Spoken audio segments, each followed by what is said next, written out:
Apa yang sahih, Nabi SAW bersabda, aku lahir kerana doa dari ayahku Ibrahim. Apa?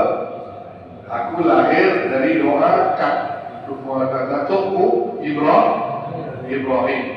Terus kabar gembira aku lahir, dan itu adalah kabar gembira disampaikan oleh Isa ibnu Maryam kepada kaumnya.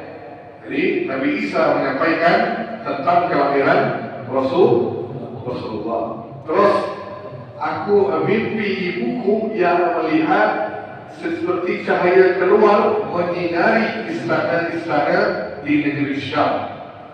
Jadi ibuku bermimpi melihat cahaya keluar dari badan ibuku dan menyinari istana-istana di negeri Syam. Okey, ini semua riwayat yang sahih.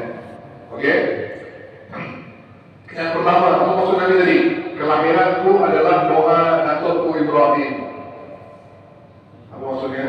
Jadi Nabi Ibrahim alaihissalam berdoa kepada Allah ketika selesai membangun Ka'bah, berdoa.